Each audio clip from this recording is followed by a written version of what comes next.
About this real quick. I'm trying to punch in as much as I can. When it comes to energy and when it comes to climate change, what are some of the things that most people probably not thinking about at all when it comes to climate change? That it's going to be the biggest opportunity to make the most trillionaires ever.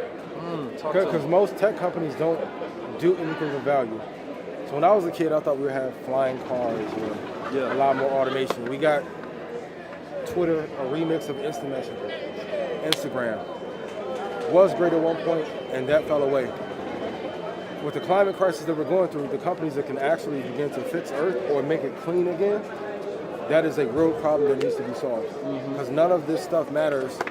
Chips, camera equipment, it doesn't matter if we don't have a safe environment to live in. That's a fact. So the ones that can clean up ocean, convert salt water into clean water, that we're running on water supplies, that fixes real problems, can reproduce food at scale and not be GMO, those are multi-trillion-dollar Absolutely. Now, I see a future of weaponizing this whole climate control, not from a point of, putting out propaganda against it per se, but just utilizing that to control people and take away more rights.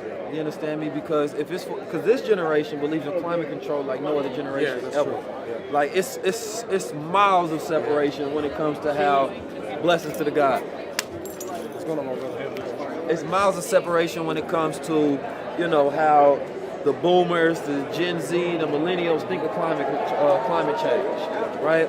They think of it as the worst thing to ever happen. Some of them think of it worse than slavery. You understand me? Like, they real activists when it comes to climate change.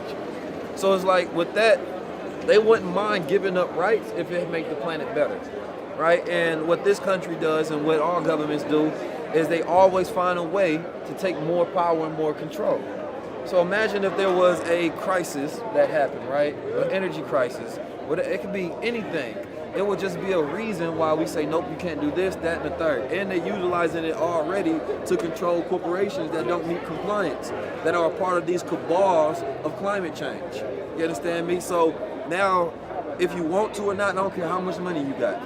This is so powerful behind the scenes that it can disrupt cryptocurrency.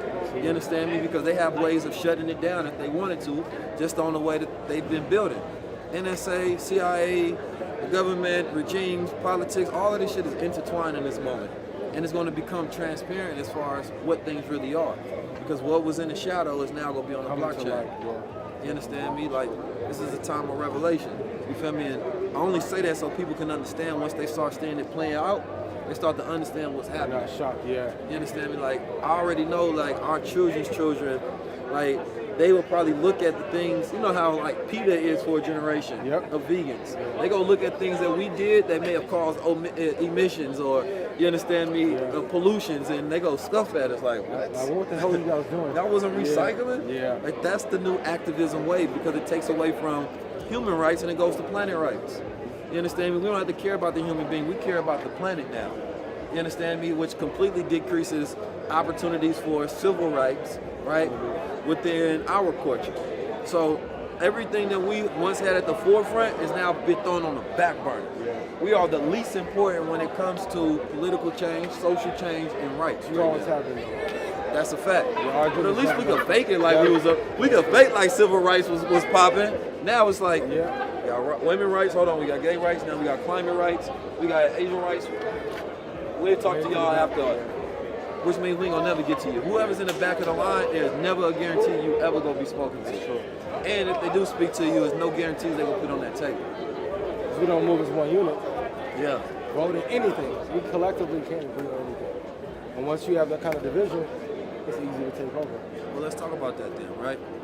The beauty of the moment is that we have tools now to where we can utilize each other in trustless systems.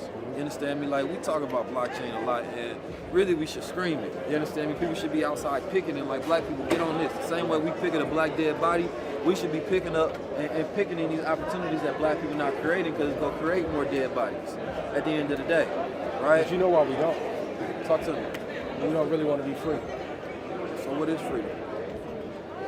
At scale is the ability to be able to be treated fairly and operate in the ecosystem the way that you want to be treated. But we don't really want that. We want to flash and enough Look access. Free. Yeah, we want to look free, but not do the deeds that are necessary. That's why, like, we underinvest, and I love that we poured in last year, but the fervor that was there last year is not there this year. It's like, okay, great, I invested last year, I'm good. I want Balenciagas. Like, that's the thing. Everybody took their money and put it into liabilities. So all the money we made went back into the corporations, you understand me? And now we need to go back into investment. So it's a cycle of consumerism. The women can change it though. If the women put the value on being smart, being smart and value certain things, and certain kind of men get action, every man will adjust to being smart, investing, but if that's not what women want, so people won't do it. The unfortunate reality is a lot of people think that the Kevin Samuels scale of the modern man value system, right? What that created is a lot of men just go get a lot of shit and increase their chances of getting whoever they want, right? And then women grade that as, well, he can buy me what I want. I will subject myself to him regardless of his morals, character, principles, or values are in line. I asked you, I don't know if it was you, I asked this question, who's the smartest black person in history? All right, I said Mansa Musa. Mansa Musa, right? And I like your answer. Why Mansa Musa? It wasn't just because of what he had, it was the ability to be able to nation build and share. So it wasn't just about him. It was amassing all these resources and then building a community and everyone loving upon each other and sharing resources. Yeah. Because that's what starts to work. If I have 80 apples and you have 2, you're going to be like, bro, let me get 8 at least. And I'm like, no, these are mine. Yeah. But if we share openly, we can get along a lot better. Yeah. I think the ability to amass and help people and uplift people is the greatest form of intellect there is. So with that being said, right, I bring the question up to modern man and I say, who's the smartest black person in the last 100 years and who's the smartest black person today?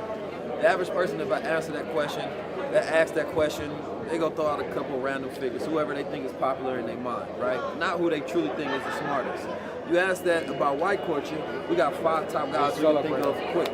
We're going to say Bill Gates, we're going to say Elon, we're going to say Jeff Bezos. You understand me? We got all of these people, we're going to say Einstein, of course, right? Newton and all these people, but when it comes to us, we don't even know our cultural contributions to this planet. It's not heralded. You understand me? So we don't value intelligence, right? We value popularity, right? The more popular I can become, the more valuable I become.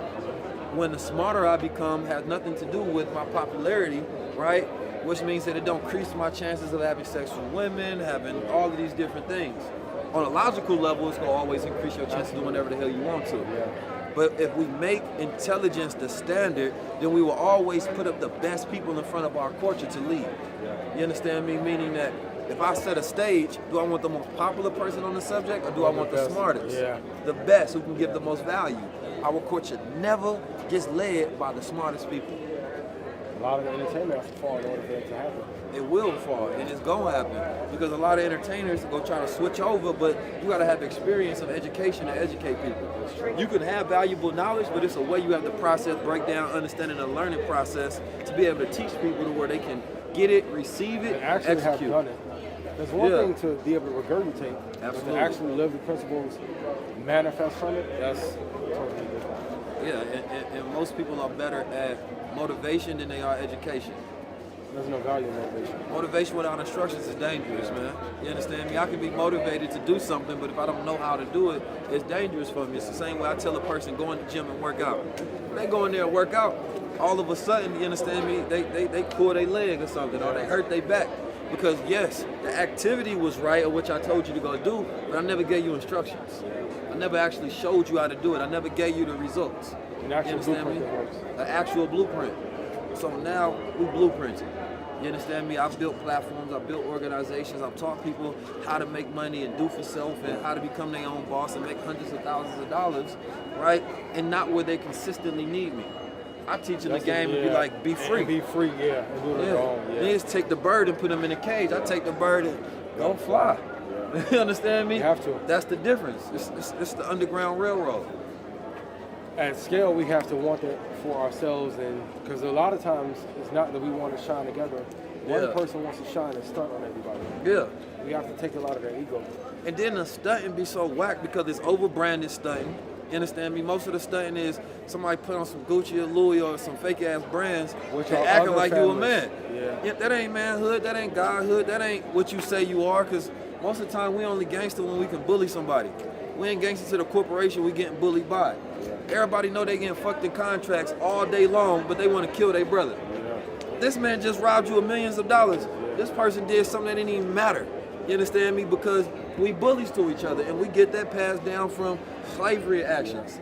You understand me? So it's like, at scale, we don't have enough courage to do shit. At scale, we don't have enough fearlessness to really act in a manner that produces the change. You understand me? And I'm gonna always be a proponent where I'm gonna speak truth, and I don't care who on it. You understand me? Because at the end of the day, yeah, you don't want to kill me for speaking up. You understand me? But you will never speak up to the people that's killing you. You understand me? On a daily basis. So at the end of the day, it's like, when I see my brother, I want to see you pronounced the right way. I want to see you held and celebrated in the right manner, because this is a person that can change your life if you listen.